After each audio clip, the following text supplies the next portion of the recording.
Here is a demo of how you can set up a transient CHT simulation on our platform.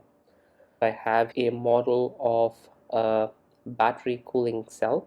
It has 43 different volumes, so about 41 battery cells, one enclosure, and then the fluid volume itself. This is a very standard classic CHT problem. Once I import the geometry into the app, I can go ahead and use my library function to do most of the setup automatically. And then the meshing itself is fairly automated. The platform chooses the appropriate sizing for you, and you can just make some minimal tweaks to the mesh settings to generate a mesh. So here I'm just making some small changes to the boundary layer settings, and then I can go ahead and simply generate the mesh. So now the mesh is generated, and we've generated about 27 million cells for this particular model. This takes about 20 minutes to mesh.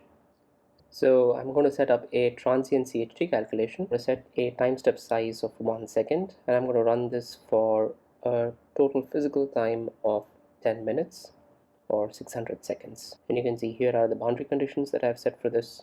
So I have a heat source for all of the battery cells. I have some convective heat transfer coefficients on the outside of the enclosure, and then I have some inlet and outlet conditions. This transient calculation has taken just over 20 minutes or so to complete. So that's a physical time of 10 minutes with a time step size of 1 second. You can actually go ahead and examine the results. You can go in and look at hotspots within your model. You can look at flow features, and really you can get some insight into the model. You can see where your hotspots are and which flow features, or in this case the lack of flow within those locations, are causing those hotspots.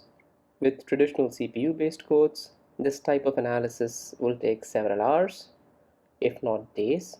With Luminary Cloud, you can iterate through multiple designs, and you can find out what works, what doesn't work really quickly.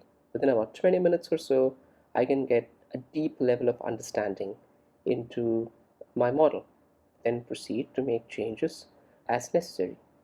That's really the power of the cloud. Our platform allows engineers and designers the flexibility and the freedom to evaluate several designs really quickly.